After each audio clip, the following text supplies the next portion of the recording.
My name is James Franco, and I'm just an ordinary office worker.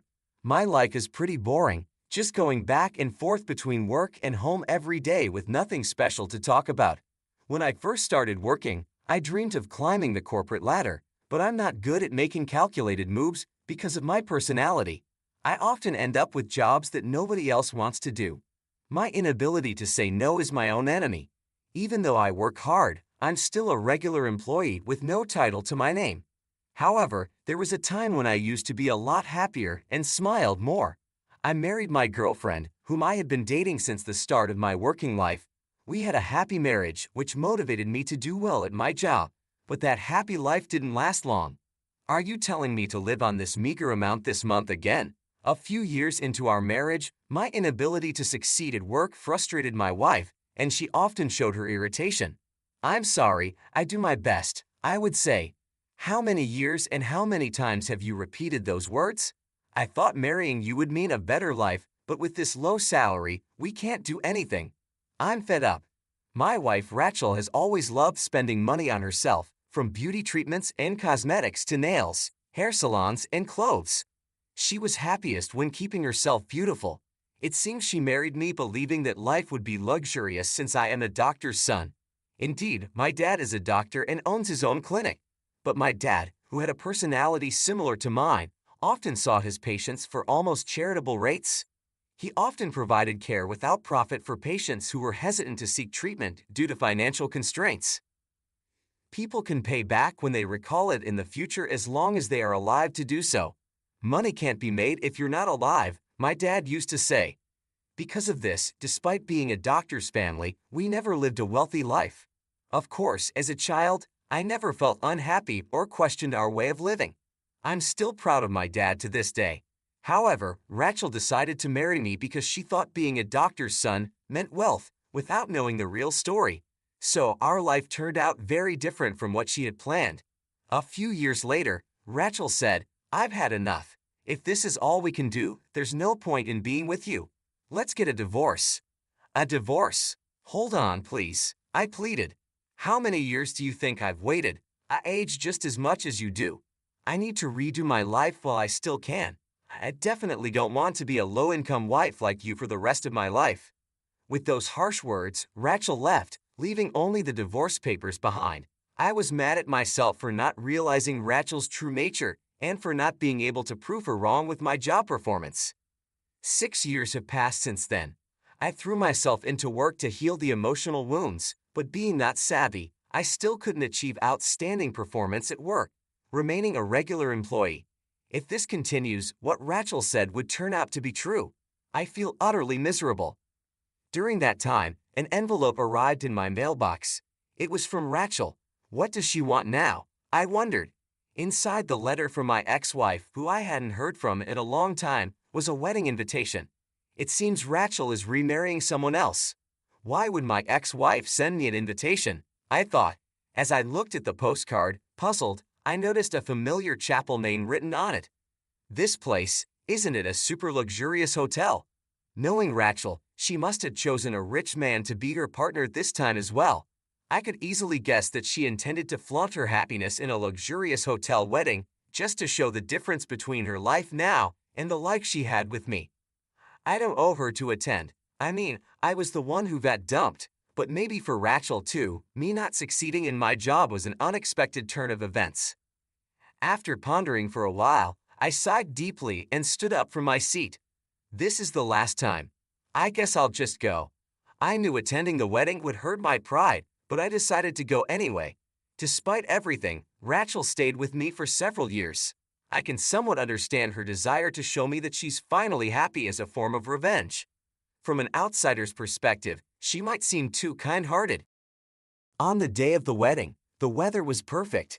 I arrived a bit earlier than planned and, while sipping my coffee in the lounge, stared blankly out the window.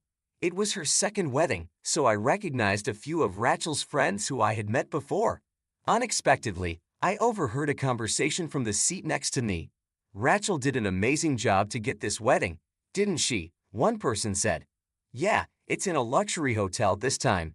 It's a level up from the first one, another replied. She used to complain that her first husband was a doctor's son, But when she found out he was just an ordinary office worker without money, it was really unexpected, wasn't it? Hearing them talk without realizing I was there, I felt a sharp pain in my heart. So Rachel never really liked me for who I was. I realized it when we got divorced, but hearing it from someone else made it even harder. Before she divorced her first husband, she had already set her sights on her current husband. They continued. Really well done, Rachel. Well calculated. I couldn't believe my ears. So, Rachel was already in a relationship with her current partner before she even divorced me. My pride was shattered to pieces. She looked down on me so much, but she was the one cheating. I started to regret even being there. Trying to maintain my composure, I took another sip of my coffee, but my hand was shaking. Rachel appeared in front of me, all prepared to move to the bridal room. You really came. You're really a good person, right? She said, sneering at me. Trying to hold back my anger, I responded, well, consider it my last duty. Glad you could find happiness. I forced a smile. Not liking my attitude, Rachel continued to belittle me. Isn't it wonderful? It's incomparable to the time with you. Here's a share of happiness for the poor bachelor. Be grateful, will you? She laughed sarcastically. Just then, a refreshing-looking man spoke to her from behind. It was the groom, her new husband. Rachel, it seems like the relatives have gathered. Let's hurry to the bridal room. Her husband Scott glanced at me briefly and gave a slight nod. I nodded back reflexively. Perhaps the groom didn't know Rachel had invited her ex-husband to the wedding. There's still some time before the ceremony, so please make yourself comfortable, Scott said with a pleasant smile as they were about to pass by me. At that moment, an older man following the groom spoke to me. Excuse me for asking, but may I have your name? Dad, what's wrong? Scott asked. Nothing, just curious, the older man replied. Feeling uneasy under the groom's dad's serious gaze, I responded, my name is James Franco. Franco? Is your father a doctor by any chance? The groom's dad suddenly seemed frantic. Staggering a bit under his intense presence, I nodded. Immediately, the color drained from his face, and he raised his voice. Scott, the wedding is off right now. What? What are you talking about, Dad? Scott exclaimed. Caught off guard by this unexpected turn of events, I hurriedly stood up from my seat. No, I didn't do anything, I said, still in a state of panic. The groom's dad began to prostrate himself at my feet. People around the venue started to murmur and stir. Dad, what are you doing? No, really, what? Scott urged his dad to lift his head, but he stayed bowed down, pressing his forehead to the floor. I was completely lost and had no idea what was going on. Rachel, caught in this embarrassing situation, turned red with anger and started to lash out. Can we just talk about this? Lift your head, please, I said, trying to calm the situation. I persuaded the groom's dad to lift his head, and he began to plead for forgiveness, tears in his eyes. I'm begging for your forgiveness. I've been unfaithful to Dr. Franco, he said. It seemed that the groom's dad, Gary, had some past connection with my dad. To understand the truth, I listened intently to Gary's words as he began to speak hesitantly. Gary was a fellow doctor like my dad. The story dates back to my early childhood when Gary was still a trainee doctor at the hospital where my dad had just started his own medical practice. My dad was known for his skills at a well-known university hospital. Gary, who was a student at the Associated Medical School, looked up to him. He volunteered to train at my dad's hospital and learn various techniques. One day, Gary's wife gave birth, but the baby was found to have a serious heart defect. The heart surgery needed was risky, and the chances of survival were slim, which made the other doctors hesitant to perform the operation. Desperate, Gary consulted my dad. My dad agreed to help and successfully performed the heart surgery, saving the baby's life. However, the medical expenses for the baby's condition were very high. Gary, being a trainee doctor at the time, couldn't afford to pay it all at once. With tears streaming down his face, he bowed deeply and asked my dad if he could repay the amount in installments. My dad just laughed and shook his head. Someday, when you become a great doctor and have the time to remember me, come back and repay me then. I guarantee you'll definitely become a great doctor, he said, to keep Gary from feeling too pressured. Sometime after, Gary was sent abroad to study medicine and didn't return to the States for several years. Despite this, he never forgot his promise to my dad and continued to save money for the repayment. However, by the time he came back to the States, my dad's hospital was no longer there. The contact information had changed and they had lost touch. Not being able to repay the money had always weighed heavily on his heart, and he had lived all those years without being able to do anything about it. Today, he happened to see me at the hotel and was shocked. He said I looked just like my dad used to. "I'm truly sorry. Please, I'm begging you, let me meet your dad in person and apologize to him," he said, feeling Gary's intense emotions. I responded calmly, "That sounds just like my dad, but he passed away 5 years ago from cancer." Hearing the news, Gary stood there in a daze. "No way," he whispered, shocked. "Yes," I said softly, "he passed away just like that. Until then, he had been moving from one clinic to another. He was a wonderful doctor, always considering his patients until the very end." Kneeling on the floor, Gary broke down in tears. "Dad, this isn't the place," Scott said, trying to calm his father. "That scar on your chest, that's proof that Dr. Franco saved your life." Scott seemed to lose his words. He looked at me, then back at his father, confused and emotional. "You're able to have a wedding ceremony and be here today all thanks to Dr. Franco," Gary said, his voice shaking. He bowed to me again. "I want to repay all the kindness I couldn't repay to your dad. Please, let me do something." I quickly lifted Gary's face and extended my hand to help him stand up. "Mr. Gary, I'm really happy. Just remembering my dad is enough for me. The life my dad saved is now able to celebrate such a wonderful day like today. Being able to see the proof of my dad's existence makes me happy. I'm sure my dad would be happy too." Hearing my words, Gary started crying out loud again. The onlookers began to cheer and applaud, moved by the emotional scene. Rachel was the only one glaring at me with a look of fury. As the time for the ceremony drew near, I stood to the side, watching the event unfold. I couldn't help but reflect on the day's surprising turn of events. Scott and Rachel continued with their preparations, but there was a noticeable tension in the air. Gary stayed close to me, his eyes red from crying. "I'm so sorry for everything. Your dad was a great man, and I failed him by not finding him sooner," he said, his voice still shaking. "Mr. Gary," I said, placing a hand on his shoulder, "you didn't fail him. My dad helped you because he believed in kindness and compassion. He wouldn't want you to feel this way. Just knowing that you remember him and are grateful is enough." Gary nodded, trying to compose himself. "Your dad's legacy lives on in you," he said, attempting a smile. "He would be proud." The ceremony began, and I found a quiet corner to observe from. Rachel and Scott exchanged their vows, but I couldn't shake the feeling of disconnection from the event. My mind was flooded with memories of my dad, his dedication, and the values he instilled in me. As the ceremony concluded, guests mingled and congratulated the newlyweds. Gary approached me once more. "James, if there's anything I can ever do for you, please don't hesitate to ask. Your father saved my son, and I owe him everything." I smiled warmly. "Thank you, Mr. Gary. Just keep living with the same kindness my dad showed you. That's the best way to honor him." Rachel approached, her expression still cold.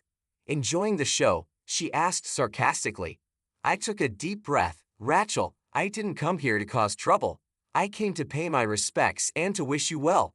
She scoffed. "Well, mission accomplished. Now you can leave." I nodded, understanding her anger but feeling no need to respond further. As I turned to go, Scott stepped forward, extending his hand. "Thank you for coming, James. It means a lot." I shook his hand. "I wish you both the best. Take care of each other." Walking away from the venue, I felt a mix of emotions. The day had brought closure to some old wounds and opened my eyes to the enduring impact of my dad's kindness. It wasn't the outcome I expected, but it was a powerful reminder of the values that truly matter. I had an unexpected experience that changed my wounded heart into feelings of pride and happiness. Afterwards, Gary insisted on repaying the medical expenses and the kindness my dad had shown. He gave me a substantial amount of money that he had saved for my dad. Additionally, Gary's hospital started doing business with my company. This significantly boosted my performance at work, and I finally got promoted. The kindness and compassion my dad had shown came back to me in a wonderful way. I cherish this happiness while remembering the serious look in my dad's eyes when he was working. My dad's dedication to helping others had a lasting impact on me and on those he helped. His legacy was not only in the lives he saved but also in the values he instilled in me. As for Rachel, her second marriage didn't turn out as she had hoped. Her husband eventually found out that she had dated me before our divorce and that her motivations for both her previous and current marriages were driven by money. Over time, he grew tired of her behavior, and this led to another divorce. I heard about it through the grapevine. It was a reminder that what goes around comes around. Living by my dad's example, I believe that even if something doesn't benefit me directly, it can still bring happiness to someone else. This belief guides my actions every day. Today, I saw someone smile, and just knowing I contributed to that happiness reassures me that my life is heading in the right direction. Reflecting on these events, I realized how much my dad's principles had influenced my life. His approach to helping others without expecting anything in return had come full circle. The money Gary gave me was a tangible reminder of my dad's generosity, but even more valuable was the recognition and respect his actions had earned. At work, my newfound success wasn't just about the promotion. It was about knowing that my dad's legacy had indirectly contributed to my achievements. Gary's hospital partnering with my company was more than a business deal. It was a testament to the long-lasting effects of kindness and integrity. Rachel's situation served as a contrasting lesson. Her focus on material gain led to temporary happiness, but ultimately resulted in loneliness and loss. It was a stark reminder that true happiness and fulfillment come from genuine connections and helping others, not from selfish pursuits. Every day, I strive to live by the values my dad taught me. I take pride in helping others, knowing that even small acts of kindness can have a profound impact. Seeing the smiles of those I help is more rewarding than any material gain. It reassures me that I am on the right path, one that my dad would be proud of. My journey from a wounded heart to a place of pride and happiness has been shaped by the lessons my dad imparted. His life was a beacon of compassion and selflessness, and I aim to follow in his footsteps. The unexpected twists and turns have only reinforced my belief in the power of kindness. As I move forward, I carry with me the memories of my dad's dedication and the impact he had on others. His legacy lives on not just in me but in everyone who experienced his kindness. Each day is an opportunity to honor his memory by continuing to spread happiness and support to those around me. In conclusion, the experience with Gary and the changes in my life have shown me the importance of living with integrity and compassion. My dad's influence continues to guide me, and I am committed to making a positive difference in the world,